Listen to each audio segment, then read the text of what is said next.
Welcome, everyone, to another electrifying episode of Triple Threat Wrestling Podcast. I am your host, Lucky, and today we're diving deep into the March 3rd edition of WWE Monday Night Raw, which was a couple nights ago. This episode is going to be packed with all the promos, the championship matches, all the storyline developments that have us all buzzing, and we're trying to figure it out as the week goes on. So let's break it all down. The night kicked off with a bang as CM Punk made his way to the ring, microphone in hand, ready to address the WWE Universe. He climbs on top of the announce table, and this is fresh off the heels of John Cena's unexpected heel turn in Elimination Chamber, and Punk didn't hold back.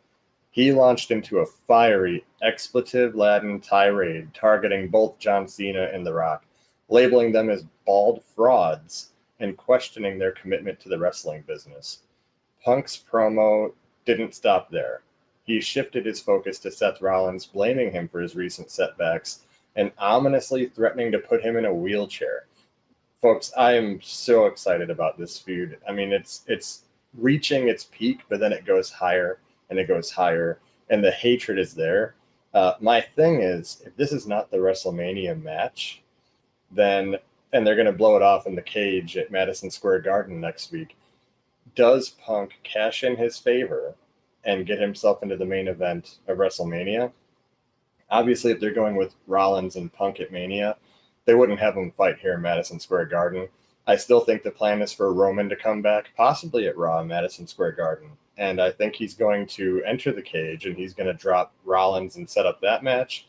And I think Punk is going to cash in his favor a couple weeks after that to get into the main event. But let's see what that looks like. That's just me speculating. But the intense segment set the tone for the rest of the evening, and it's leaving us eagerly anticipating what happens for the rest of the show. So I thought overall that segment was very good. Punk, when he's fired up like that, is the best Punk, and his promo skills are top notch. So this was an awesome start to the show. We go backstage where Judgment Day is having their powwow in the Judgment Day hideout and talking about how Raquel and Liv Morgan, even though they've been champion for 9 days, they're the greatest tag team champions of all time, which was, I mean, it's heel work. I get it. Dominik Mysterio keeps saying that maybe they wouldn't be shorthanded and getting, beaten up by Braun Breaker if they had an extra person. I don't know where that's leading us to. I don't know who this additional person could be in Judgment Day, so we're going to see what happens there. The first match of the evening, it begins with Gunther coming out, calling Otis a freak and all this stuff, just like Jey Uso, calling him overweight. He said he wears the championship like a title belt, and Otis he can't find a belt that fits him. Overall, it's just heel work. Otis looked very good, showcasing his raw power, taking control early on and dominating Gunther. The champion was known for his resilience, found himself on the defensive as Otis unleashed a series of impactful moves, which he's very good for a big guy. He can move around very well. There was a spot even when Otis drags Gunther out of the ring and does a fall-away slam onto the floor, which was very good. I mean, showcasing his power, it was awesome. Obviously, Gunther comes out on top, then puts Otis into a sleeper hold after the match. Tozawa gets in the ring. He clears Tozawa from the ring. What does this do? It brings out Jey Uso. Jey Uso hits the ring, and he's going straight after Gunther. And he's fighting him. He knocks him down. He does all this stuff. And then he poses with the World Heavyweight Championship, only for A-Town Down Under to come in and beat up Jey Uso for what he had said to them a week before.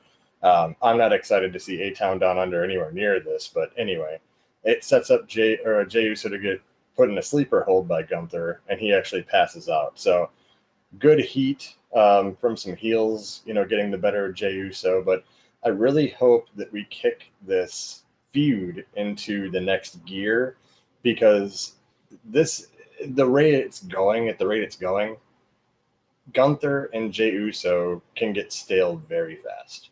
And I don't want that to happen. I want to be excited for this match. So let's hope they do something to kick this up a notch. The first title match of the night featured Lyra Valkyria putting her WWE Women's Intercontinental Championship on the line against Ivy Nile. Leading up to this match, Chad Gable went to go find himself and master the arts of the luchador. he instructed the Creed brothers and Ivy Nile to win championship gold while he was gone.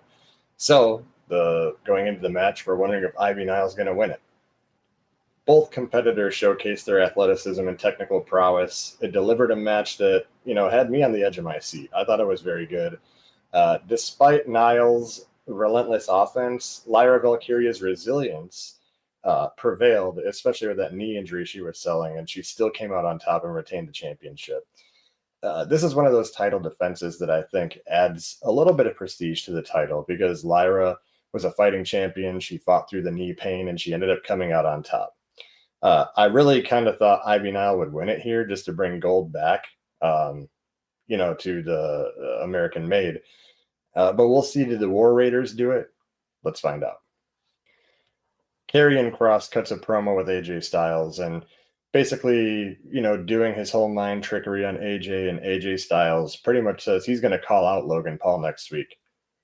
Has anyone noticed that Karrion Kross, depending who he's talking to, changes his hair to match them? I don't know if anyone else noticed that, but if you look, he had his hair down like AJ Styles does. When he talked to someone else, he had his hair up. Like he models it after who he's talking to, and maybe that's a way to get in their head and, try to do his mind trickery. But, overall, we'll see where that goes. I think Karrion Kross is being wasted on the main roster. He's doing these backstage segments, but he's capable of doing more, and hopefully we get there one day. But we then have a Bianca Belair interview. She's asked what she thinks about the Jade Cargill beatdown on Naomi, and she pretty much dismisses it. She says that, she's focused on WrestleMania. She's not bothered by it out of respect for both of them. I don't know where this is going because I don't think they're just going to put that on the back burner until after Mania. I think that something's going to happen before that because I think Bianca might have had something to do with it. She might have orchestrated it. Maybe Jade doesn't know that yet. I don't know, but there's more to the story for sure. And we'll see where it goes. We then have a Chad Gable segment. I'm getting the segments out of the way so we can get back to the matches, but the Chad Gable segment was him, good production, by the way, showing him in the streets looking for the luchador master, that he needs to master the arts of the luchador. And he meets a hobo-looking guy in the middle of the street who gives him a box for a significant amount of money. We don't know what's in the box yet. Chad looks happy by it. I was fully expecting Chad to get ripped off, and it was literally a hobo with like an empty box and just takes all the money. We'll see. Does this lead to Rey Fenix coming into WWE? I don't know. But we'll see. It's interesting. I'm kind of along for the ride on this one. Ludwig Kaiser had a very good promo. He came off, very good on the mic. The crowd ate it up. They were booing him out of the building. But it led Penta to come out. Penta laid waste to Ludwig, and, we're going to see where that goes. Is a decent brawl showcasing some of Penta's moves, and, not much to talk about here. We'll just see where it goes. Next up, the WWE World Tag Team Championship was on the line as the War Raiders, Eric and Ivar, defended their titles against the formidable duo of American Made, consisting of the Creed brothers. The match was a hard-hitting match, both teams displaying their strength and cohesion. The Creed brothers brought their A-game. I thought with Ivy Nile losing the first title match that they would win to bring some kind of gold to American Made. But the War Raiders' experience and their offense proved too much, and it allowed them to retain their championship. The match highlighted some depth in the tag team division, but I have some problems with the tag team titles, and let me tell you why. The World Tag Team Champions. Let's go over the last little over a year. Finn Bálor and Damian Priest held the championship for 173 days. I'm going before WrestleMania 40 through WrestleMania 4 or to WrestleMania 40. 173 days. They defended it 6 times. Okay, now that on average, it's defended every 28 days, which you would think is on par with the every title needs to be defended every 30 days. but we don't know how close those title defenses were. I could probably find that information, but my biggest takeaway here is out of 6 title defenses, they were defended twice on a PLE. Awesome Truth held the titles for 79 days. They defended them 5 times, all on Monday Night Raw. Then Finn Bálor and JD held the title for 175 days. 175 days. They defended the titles 3 times. And that was a span of an average of 58 days between title defenses. Out of those 3 title defenses, none of them happened at a PLE. The War Raiders have the title now for 79 days as of Monday Night Raw.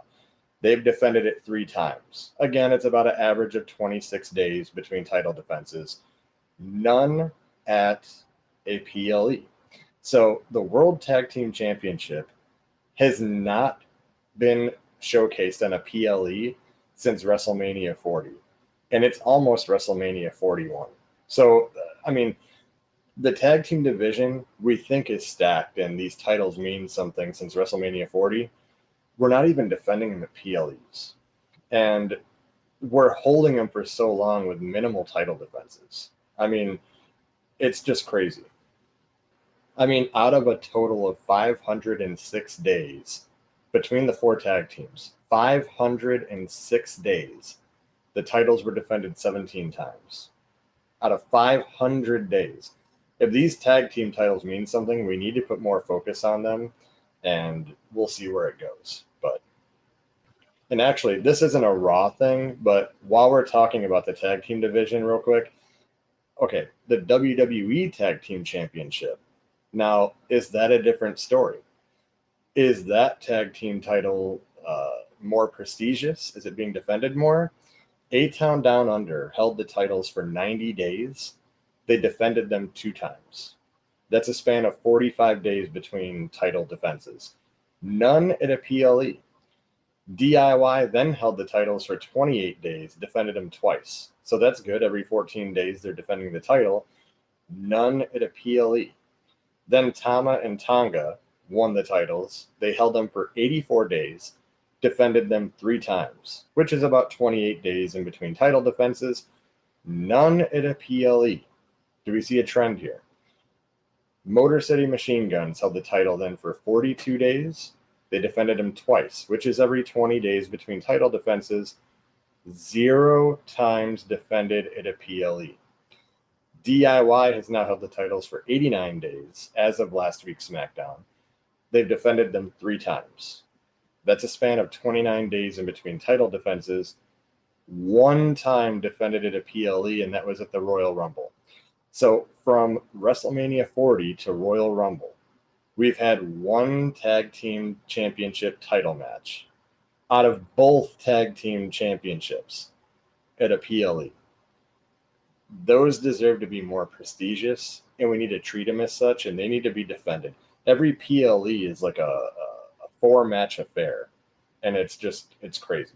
But we need to get back to Raw.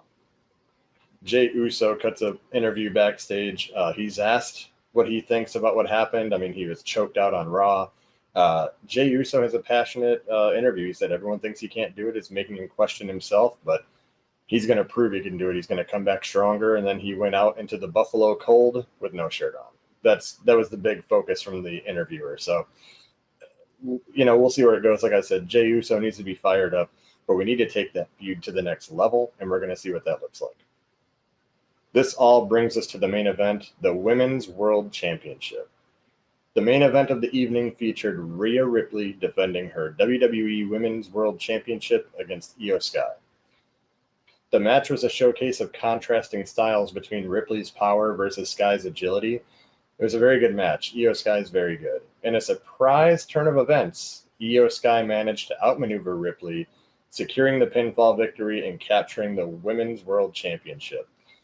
The issue here is, did Bianca Belair need to be out there? Maybe. It looks like they're setting up for a triple threat match. Here's my complaint about that. If this was going to be a triple threat, okay, at WrestleMania, if Io Sky was meant to win the championship, why not just have her do it at WrestleMania? Why pull the pin early? Is it because you wanted a shock value of anything could happen on Monday Night Raw? And again, this isn't a triple threat for sure. I'm assuming that Rhea is going to cash in her rematch clause, and that's going to add her to that main event. So we're going to see. But if you're going to have Io Sky win the title and have it post-Mania, why have her win it early? You should have had her win it at WrestleMania. The crowd would have went crazy. If the plan is for Bianca Belair to win the championship, why would you have Io win it here just to turn it over in 40 days? She's not going to defend it probably until WrestleMania, so what was the point of having Io Sky win it? If Rhea Ripley is to win the title back at WrestleMania, why the hell pull it off of her now? It doesn't make sense, this title change. The crowd popped. It was a big moment on Monday Night Raw. I get it, but we got to look to the future. And depending who wins the championship at WrestleMania, either scenario, no matter who was going to win it, this title change didn't make sense, in my opinion. So we're going to see where it goes. We'll see if this ends up turning into a triple threat at WrestleMania, and we'll go from there. Overall, this episode of Monday Night Raw delivered on multiple fronts. There was some compelling promos, especially from Jey Uso and CM Punk in the beginning. Some decent matches. I thought that the Women's Intercontinental Championship and the women's main event was the two matches of the night. I thought they were very good, well-worked matches. An unexpected title change, which I think if you're going to do a title change on this show, it should have been the Creed brothers winning it, but that's okay. Things happen. CM Punk's words have undoubtedly set the stage for future confrontations, especially with the cage match with Seth Rollins next week in Madison Square Garden on Monday Night Raw. The championship match has showcased the incredible talent within the WWE. Both Lyra and the War Raiders look good in their title defenses. And again, Io Sky's title defense, we'll see what that means for Mania. But as we march toward WrestleMania, the storylines are heating up, and the WWE Universe is in for an exciting ride, according to a lot of people. But I'm not sold, and we're going to see where that goes. That's it for the breakdown of the March 3rd edition of Monday Night Raw. Thank you for listening to Triple Threat Wrestling Podcast. Make sure to follow us on social media, all of our platforms. There is the link tree that I will post in the description box. All of the affiliate links and all of our pages are on there, so make sure you follow us. And until then, we'll see you next time.